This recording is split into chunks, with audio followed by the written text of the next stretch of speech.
Chapitre 176.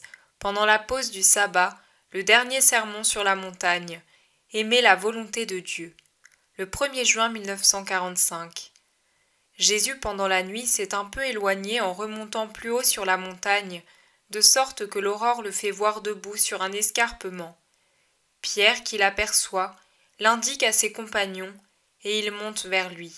« Maître, pourquoi n'es-tu pas venu avec nous ?» demandent plusieurs. « J'avais besoin de prier. »« Mais tu as aussi grand besoin de te reposer. »« Mes amis, pendant la nuit, une voix m'est venue du ciel pour me demander de prier pour les bons et les mauvais, et aussi pour moi-même. »« Pourquoi ? Tu en as besoin, toi ?» Comme les autres, ma force se nourrit de prières et ma joie de faire ce que veut mon Père. Le Père m'a indiqué 2 noms de personnes et une douleur pour moi. Ces 3 choses qu'il m'a dites exigent beaucoup de prières. Jésus est très triste et regarde ses disciples d'un œil qui paraît supplier en demandant quelque chose ou bien qui interroge. Il se pose sur un tel ou tel autre et en dernier lieu sur Judas et s'y arrête.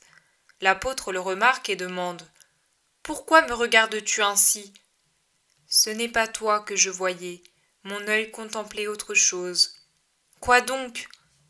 La nature du disciple, tout le bien et tout le mal qu'un disciple peut apporter, peut faire pour son maître. Je pensais aux disciples des prophètes et à ceux de Jean, et je pensais aux miens. Je priais donc pour Jean, pour les disciples et pour moi. Tu es triste et fatigué ce matin, maître. Partage ton chagrin à ceux qui t'aiment, propose Jacques, fils de Zébédée. Oui, dis-le. Et s'il y a quelque chose qui puisse te soulager, nous le ferons, ajoute son cousin Jude. Pierre parle avec Barthélemy et Philippe, mais je ne comprends pas ce qu'ils disent. Jésus répond. Être bon, efforcez-vous d'être bon et fidèle. Voilà ce qui me soulage, il n'y a rien d'autre, Pierre. Tu as entendu ? Laisse de côté les soupçons. Aimez-moi et aimez-vous. Ne vous laissez pas séduire par ceux qui me haïssent. Aimez surtout la volonté de Dieu. Hé, mais si tout vient d'elle, même nos erreurs en viendront, s'exclame Thomas avec l'air d'un philosophe. Tu crois cela ? Il n'en est pas ainsi. Mais beaucoup de gens se sont éveillés et regardent ici. Descendons et sanctifions ce jour saint par la parole de Dieu. Ils descendent pendant que de plus en plus de dormeurs s'éveillent. Gais comme des pinsons, les enfants babillent, courent et sautent déjà dans les prés. Ils se mouillent avec la rosée, et on entend voler quelques claques suivies de pleurs. Mais ensuite, les enfants courent vers Jésus, qui les caresse, retrouvant son sourire, comme s'il reflétait en lui-même cette gaieté innocente. Une fillette veut lui passer à la ceinture un petit bouquet de fleurs cueillies dans les prés, car, dit-elle, ton vêtement est plus beau comme ça. Jésus la laisse faire sans se soucier des apôtres qui grommellent, et il leur dit « Réjouissez-vous donc qu'eux, ils m'aiment. La rosée enlève la poussière des fleurs, l'amour des enfants enlève la tristesse de mon cœur. » Au milieu des pèlerins, Jésus qui descend de la montagne arrive en même temps que le scribe Jean, qui vient de sa maison avec toute une troupe de serviteurs chargés de paniers de pain. D'autres apportent des olives, des fromages et un petit agneau ou un chevreau rôti pour le maître. On dépose le tout aux pieds de Jésus, qui organise la distribution, donnant à chacun un pain et un morceau de fromage avec une poignée d'olives. Mais il donne un morceau de l'agneau rôti à une mère qui porte sur son sein un amour d'enfant qui rit de toutes ses dents de lait. Il fait de même avec 2 ou 3 personnes qui paraissent avoir particulièrement besoin de se restaurer. « Mais c'est pour toi, maître !» dit le scribe. « J'y goûterai, n'en doute pas.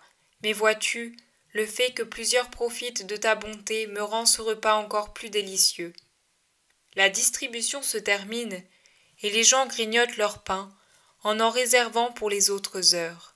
D'un pichet semblable à une cruche que porte un serviteur, Jésus boit lui aussi un peu de lait, que le scribe tient à lui verser dans une tasse précieuse. « Cependant, tu dois me faire plaisir en me donnant la joie de t'entendre, » dit le scribe Jean, salué par Hermas avec le même respect et plus respectueusement encore par Étienne. « Je ne vais pas te le refuser, viens ici. » Et Jésus, s'appuyant à la montagne, commence à parler. C'est la volonté de Dieu qui nous a retenus en ce lieu, car après le chemin déjà parcouru, aller plus loin aurait été violer les préceptes et scandaliser. Or il faut éviter cela jusqu'à ce que la nouvelle alliance soit écrite. Il est juste de sanctifier les fêtes et de louer le Seigneur dans les lieux de prière. Mais toute la création peut être lieu de prière si la créature sait le rendre tel en élevant son âme vers le Père. L'arche de Noé à la dérive, sur les flots, fut un lieu de prière, de même que le ventre de la baleine de Jonas. La maison du Pharaon le fut aussi quand Joseph y vivait, tout comme la tente d'Holoferne pour la chaste Judith. Et n'était-il pas vraiment sacré au Seigneur, le lieu corrompu où le prophète Daniel vivait en esclave, sacré par la sainteté de son serviteur, qui sanctifiait le lieu au point de mériter les prophéties élevées du Christ et de l'Antéchrist, clé des temps actuels et des derniers temps? À plus forte raison, cet endroit est saint puisqu'il parle de Dieu, Père et Créateur, par ses couleurs, ses parfums, la pureté de l'air, la richesse des moissons, les perles de la rosée, et proclame « Je crois ». Et vous, veillez croire car nous sommes les témoins de Dieu. Que cet endroit soit donc la synagogue de ce sabbat, et lisons ici les pages éternelles sur les corolles et les épis, éclairées par la lampe sacrée du soleil. Je vous ai nommé Daniel. Je vous ai dit que cet endroit soit notre synagogue. Il nous rappelle le joyeux « Bénissez » des 3 saints enfants au milieu des flammes de la fournaise. Cieux et eau, rosée et giboulée, glace et neige, feu et couleurs, lumières et ténèbres, éclairs et nuées, montagnes et collines, toutes choses germant sur la terre, oiseaux, poissons et bêtes sauvages, louez et bénissez le Seigneur avec les hommes saints et humbles de cœur. Voilà le résumé du cantique. Il est d'un grand enseignement pour les humbles et les saints. Nous pouvons prier et mériter le ciel partout. Nous le méritons quand nous faisons la volonté du Père. Au commencement de cette journée, on m'a fait observer que si tout vient d'une volonté divine, même les erreurs des hommes sont voulues par elle. C'est une erreur, et une erreur fort répandue. Un père peut-il donc vouloir que son enfant se rende coupable? C'est impossible. Et pourtant, nous voyons que même dans les familles, certains enfants se rendent coupables alors qu'ils ont un père juste qui leur montre le bien à faire et le mal à fuir. Or, aucun homme droit n'accuse le père d'avoir poussé son enfant au mal. Dieu c'est le père, les hommes sont ses enfants. Dieu leur indique le bien et dit « Voici, je te mets dans cette situation pour ton bien. » Ou encore, lorsque le malin et les hommes, ses serviteurs, apportent le malheur aux hommes, Dieu dit « Voilà, en cette heure pénible, agis ainsi, et ce mal servira à un bien éternel. » Il vous conseille, mais il ne vous force pas. Par conséquent, si quelqu'un, tout en connaissant la volonté de Dieu, préfère agir tout à l'opposé, peut-on prétendre que c'est la volonté de Dieu? Non. Aimez la volonté de Dieu, aimez-la plus que la vôtre, et suivez-la contre les séductions et la puissance des forces du monde, de la chair et du démon. Ces choses aussi ont leur volonté. Mais en vérité, je vous affirme que bien malheureux est celui qui s'y soumet. Vous m'appelez Messie et Seigneur, vous dites que vous m'aimez et vous m'acclamez. Vous me suivez, et cela vous semble de l'amour. Mais en vérité, je vous dis que parmi vous, tous n'entreront pas avec moi dans le royaume des cieux. Même parmi mes plus anciens et mes plus proches disciples, certains n'y entreront pas, car beaucoup feront leur propre volonté ou la volonté de la chair, du monde et du démon, mais pas celle de mon Père. Ce ne sont pas ceux qui me disent « Seigneur, Seigneur » qui entreront dans le royaume des cieux, mais ceux qui font la volonté de mon Père, eux seuls entreront dans le royaume de Dieu. Il viendra un jour où moi qui vous parle, après avoir été pasteur, je serai juge. Que mon aspect actuel ne vous fasse pas illusion. Aujourd'hui, ma houlette rassemble toutes les âmes dispersées, et elle est douce pour vous inviter à venir au pâturage de la vérité. Mais à ce moment-là, la houlette fera place au sceptre du roi juge, et ma puissance sera bien différente. Ce n'est pas avec douceur, mais avec une justice inexorable que je séparerai les brebis nourries de la vérité de celles qui auront mélangé vérité et erreur, ou se seront nourries seulement d'erreur.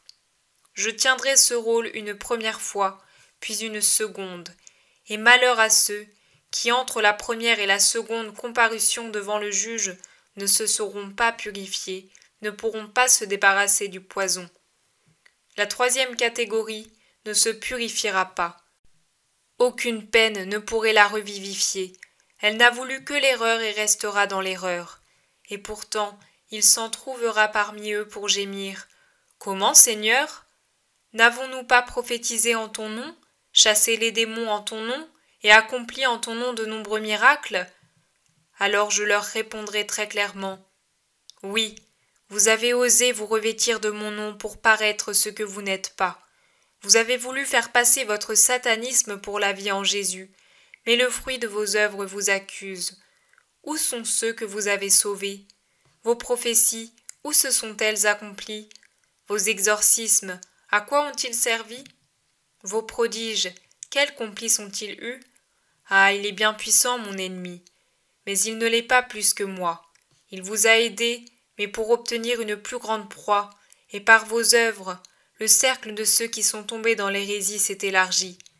Oui, vous avez accompli des miracles encore plus grands en apparence que ceux des vrais serviteurs de Dieu. Ce ne sont pas des magies qui stupéfient les foules, mais humilité et obéissance qui étonnent les anges. Eux, mes vrais serviteurs, ne créent pas des fantômes par leurs immolations, mais ils les chassent des cœurs. Eux, mes vrais serviteurs, ne s'imposent pas aux hommes, mais ils révèlent Dieu aux âmes des hommes. Ils ne font qu'accomplir la volonté du Père et amènent les autres à en faire autant, comme une vague pousse la vague précédente et attire la suivante. Ils ne se hissent pas sur un trône pour dire « Regardez !» Eux, mes vrais serviteurs, font ce que je dis et ne pensent qu'à cela, et leurs œuvres portent mon signe de paix incomparable, de douceur, d'ordre. Voilà pourquoi je puis vous dire « Tels sont mes serviteurs. Vous, je ne vous connais pas. Éloignez-vous de moi, vous tous artisans d'iniquité. » Et c'est cela que je vous dirai. Et ce sera une parole terrible. Veillez à ne pas la mériter et prenez la voie de l'obéissance, pénible sans doute, mais assurée vers la gloire du royaume des cieux. Maintenant profitez de votre repos du sabbat en louant Dieu de tout cœur. Que la paix soit avec vous tous. Jésus bénit la foule avant qu'elle ne se disperse en quête d'ombre. Les gens parlent de groupe à groupe en commentant les paroles qu'ils viennent d'entendre. Près de Jésus restent les apôtres et le scribe Jean, qui gardent le silence, mais méditent profondément en étudiant tous les actes de Jésus. Ainsi se termine le cycle du sermon sur la montagne.